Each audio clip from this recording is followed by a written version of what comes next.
To avoid being bothered, I told the mean girls that I was the bad boy's girlfriend. Since then, I made sure they saw me near him every day, pretending we were close. One day, the leader of the mean girls dragged me to a secluded spot behind the bleachers, lying. The bad boy's girlfriend. Who do you think you're fooling with all those lies? Suddenly, the bad boy himself, Andres, appeared with his hands in his pockets and pulled me close to him. My girl, you want to mess with hers? My homeroom teacher, Mr. Martinez, called me into the hallway. How about switching rooms with Laura's? Laura was originally in room 302, but it was full of mean girls. They had played cruel pranks on her, pushed her, and even locked her in the bathroom to scare her. She couldn't take it anymore and reported them, but the school did nothing. They only offered to switch her room. And the unlucky replacement? Me. You're here on a full scholarship, Clara. It wasn't easy to get into the school. We're having some issues with room assignments. And as class president, you should set an example. Mr. Martinez made it clear. It was obvious. Everyone else was rich and influential, with parents who could make life difficult for the school. I was the poor one, the easy target. If I went at 302, I would end up like Laura, or even worse. I spent the whole lunch period feeling anxious, trying to find a solution. Then Andres, the school's bad boy, entered through the back door with his crew, slamming it shut behind them. I had an idea. Andres was 6 feet 1 inch, with an attractive and rebellious look that screamed trouble. He was a man of few words, but those words were usually sharp. If he could walk with me to 302, even just once, the mean girls might have to be at least a little nicer to me. At least for a few days. I took my completed English homework and approached Andres, placing it in front of him. Here's today's homework. Andres, absorbed in his mobile game, barely looked up. I moved the sheet closer. It looked like he was about to tear it up, but then he noticed it was already done. Finally, he looked at me. I kept my gaze down. Andres, Mr. Martinez wants you to help me move rooms this afternoon. Andres paused and then silently nodded. The bad boy could smoke, get into fights, and have questionable fashion sense, but in class, he was just another student. Helping a girl move wasn't embarrassing, especially when she had bribed him with a completed assignment. That afternoon, I led Andres, carrying my bags and boxes to room 302. I inserted the key and opened the door. Valeria, the queen bee of the mean girls, was sitting in a chair, surrounded by her clique, like some kind of kangaroo court. Clara, right? In room 302, you follow my rules. I had anticipated that. I let out a slight sigh and stopped at the door. Why are you stopping? Come in. Andres, carrying my things without a care, entered without hesitation. The mean girls froze. What rules? Can we put this on the desk? Andres didn't even bother to look at them as he set my things on the desk. Valeria stammered, sure? Andres ignored her. He took the rest of my stuff from the hallway, including my bathroom items and mini fridge, and placed them in the bathroom before leaving. I ran after him.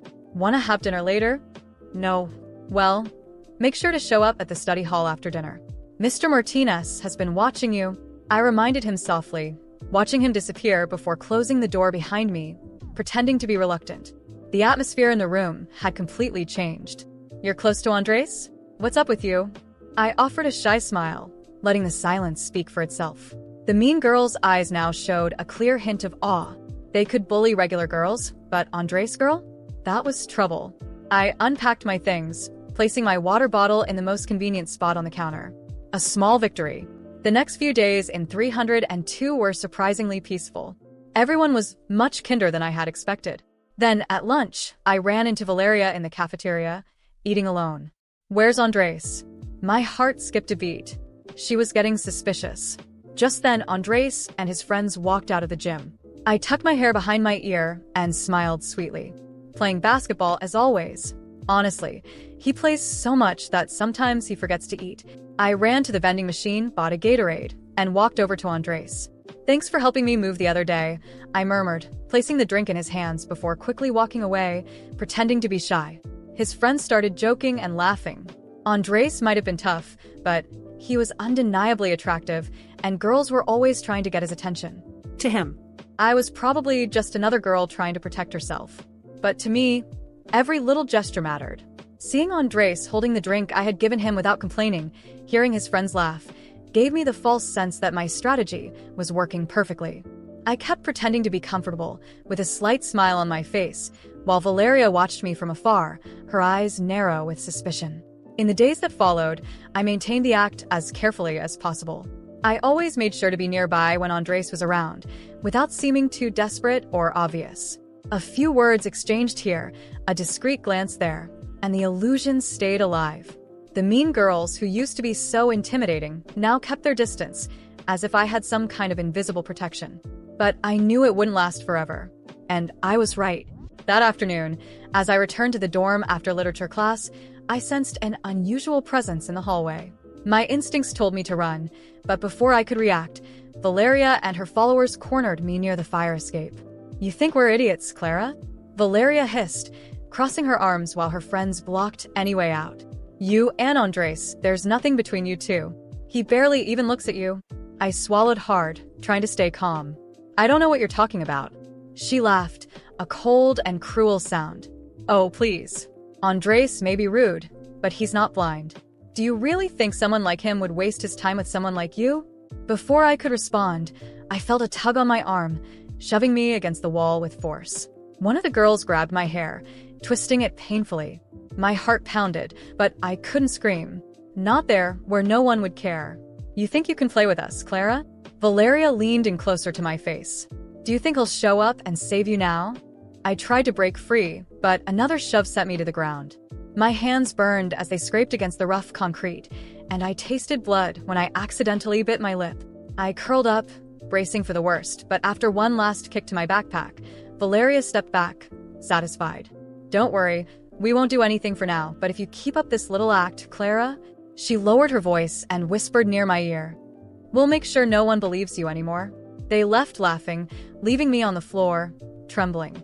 It took me a while to pull myself together, getting up slowly and feeling the pain spreading through my body. When I finally got back to the dorm, I avoided the mirror. I didn't want to see the marks. The next morning, I tried to hide the bruises as best as I could, wearing long sleeves and cheap makeup, but I couldn't completely conceal the cut on my lip. I walked through the cafeteria with my head down, but Andres saw me. He always seemed like he wasn't paying attention to anything, but in that moment, his eyes met mine, and for a fraction of a second, he really saw me. He dropped his tray on the table and walked over to me, stopping by my side with an expression I had never seen before. Andres looked me up and down and narrowed his eyes. Before I could say anything, he grabbed my arm firmly and pulled up my sleeve, revealing the purple bruises I had tried to hide. "Who did this?" His voice was low but filled with something dangerous. I tried to pull my arm away, but he held it tighter, forcing me to look at him. My heart was pounding so fast, I thought I might faint right there. "It's nothing. I just fell." I tried to lie, but his gaze silenced me instantly. Without saying another word, he turned and stormed across the cafeteria. I knew where he was going, and before I could react, Andres was already at Valeria's table. The entire cafeteria went silent as he slammed his hand on the table, leaning over her. "If I find out you touched her again, you'll regret it." His voice was low but carried a real threat. Valeria let out a nervous laugh, but her eyes showed fear. The other girls couldn't even look at him. "Andres, you know that." "Shut up." He cut her off, staring her down. "I said don't touch her. This is your warning." With that, he walked away, grabbing his tray and leaving as if nothing had happened. The entire cafeteria remained silent, with all eyes on me. I wanted to disappear, but at the same time, a strange feeling took over me. For the first time, Andres had done something for me without me asking. He cared somehow. After that day, something changed between us. He started being around more present. He didn't talk much, but he always appeared when I needed him. When the girls gave me dirty looks, just one glance from Andres was enough to make them look away. And suddenly, I didn't have to pretend so much anymore. I started observing him differently. There was something more to him beyond the rebellious look and tough attitude. He had a strange way of showing concern, but it was real. And I, who once only used him for protection, started to wonder, what if he really cared? Slowly, we started running into each other more often. Short conversations became more frequent, and I began to realize that Andres was more than just the bad boy of the school. He was a person with his own problems, insecurities, and maybe in some way starting to care about me too.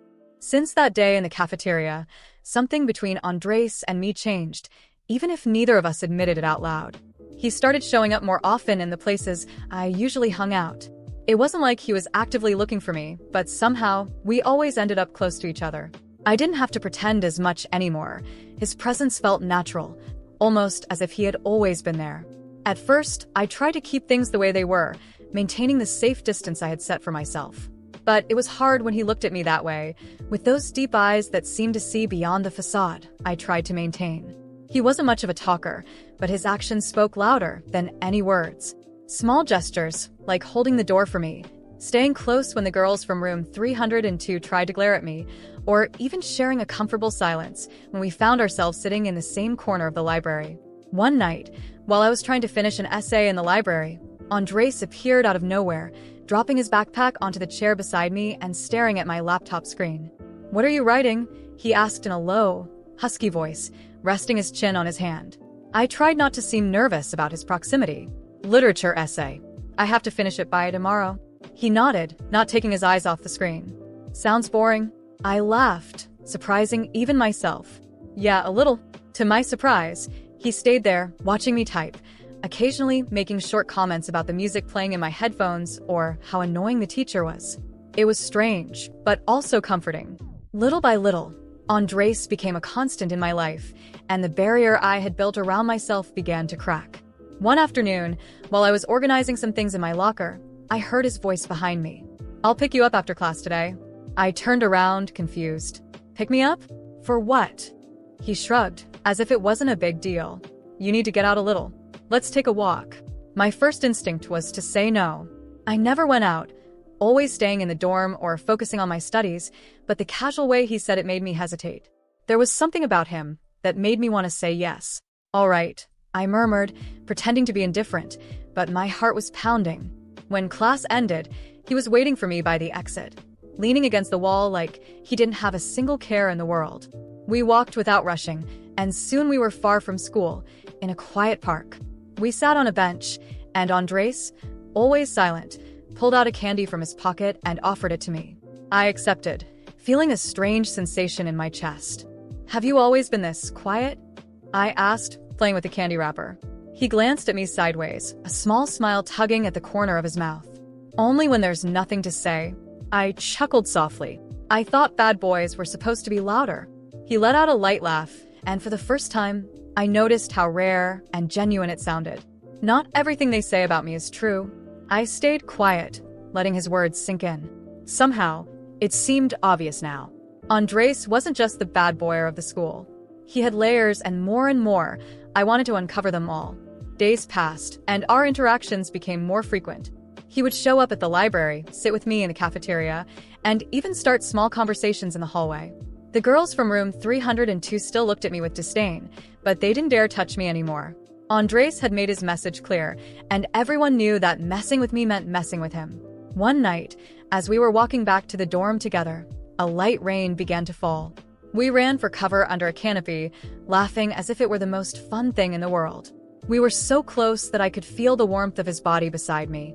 My laughter faded slowly, and when I looked at him, I noticed he was looking at me differently, more intensely. "Why do you do this?" I asked, my voice barely above a whisper. He didn't answer right away. His eyes studied my face, as if taking in every detail, before finally murmuring, "Because I care." My heart skipped a beat. There was no lie in his eyes, just a raw sincerity that made me feel vulnerable in a way I had never felt before. For a moment, I thought about looking away, pretending that nothing was happening, but I knew it was too late. From that night on, everything changed.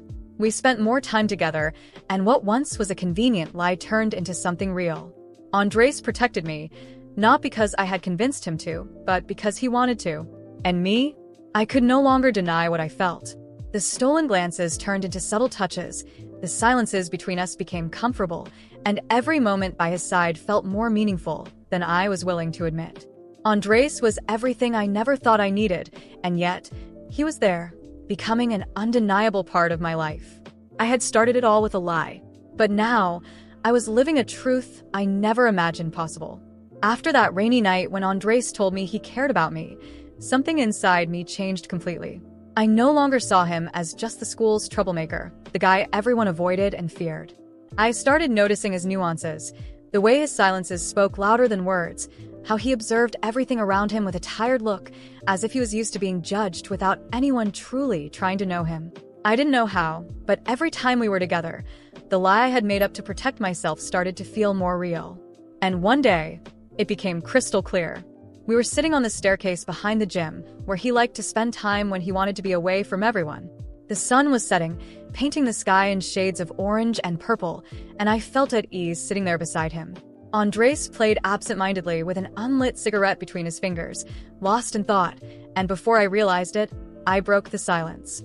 Andres, why do you always act like you don't care about anything? My voice came out softer than I intended. He sighed, looking at the horizon before turning his eyes to me. Because people only see what they want to see anyway. I stayed silent, waiting for him to continue. Andres didn't usually open up, so I knew I had to take advantage of this moment. Ever since I was a kid, everyone treated me like I was a problem, he said with a bitter laugh. Teachers said I was hopeless. My parents fought with me like I was a ticking time bomb. And me? Well, he shrugged. I just followed the script they wrote for me. I swallowed hard. That explained a lot. The way he carried the weight of the world on his shoulders, how he never bothered trying to explain himself to anyone. Everyone saw him as the bad boy, so he simply embraced the role, even if deep down it wasn't who he really wanted to be. But you're more than that, I murmured, watching his face closely. I've seen it, you care. Maybe not in the way people expect, but you do. He looked at me for a long moment, as if trying to figure out if I was saying that because I truly believed it or just out of pity. Then, he shook his head, letting out a soft laugh, but without his usual sarcasm. You're weird, Clara, he said, tossing the cigarette away. But I think I like that. I felt my face heat up, but before I could say anything, he abruptly changed the subject. And those bitches? What are we gonna do about them? I turned to him, surprised. What do you mean? He smirked, that mischievous grin I had already learned to recognize. You really think I'm gonna let what they did to you slide? After everything, I think it's time we got even. For a second, I hesitated. I wasn't the vengeful type, but the memory of the fear I felt when Valeria and her followers cornered me was still fresh in my mind. They hadn't paid for it, and now, with Andres by my side, I knew I didn't have to hide anymore. What do you have in mind? I asked, trying to hide a smile. Andres leaned in closer, his eyes gleaming with mischief. Just watch. The next day, school went on as usual. Valeria and her group strutted through the hallways as always, flaunting their arrogance and thinking they still had control over everything. But Andres had a plan, and I just had to play along. The first part involved a simple anonymous message to the principal, exposing all the pranks Valeria and her friends had pulled over the semester. Everything from sabotaging other students to petty theft in the cafeteria. Of course, it was all carefully documented, thanks to Andres and his friends' discreet surveillance.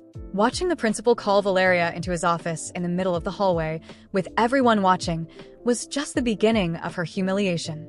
Then came part 2. During lunch break, Andres made sure to pull me into the middle of the cafeteria, right in front of Valeria and all her followers, and without any warning, he kissed me. Not just any kiss, but one of those breathtaking ones that made everyone stop and stare. When we finally pulled apart, the shock on the girls' faces was priceless. Just so we're clear, Andres said loud enough for everyone to hear. Clara doesn't have to fake anything. She's really my girlfriend. The cafeteria erupted into murmurs, laughter, and whispers. Valeria looked pale, unable to hide the defeated expression on her face. I had never felt so powerful. After that, the girls from room 302 never dared to mess with me again. I was no longer just the scholarship girl they could step on. I was Andres' girlfriend, and that changed everything. But what no one knew was that, for me, it was no longer just a game. I actually liked him. I liked the way he protected me without expecting anything in return, the way he looked at me when he thought I wasn't watching. And from the way he held me in the cafeteria, I knew it wasn't just a game for him either. Now, everything was different. I had earned the respect I always wanted at school, but more than that, I had someone by my side who saw me for who I really was. And that was worth more than any revenge.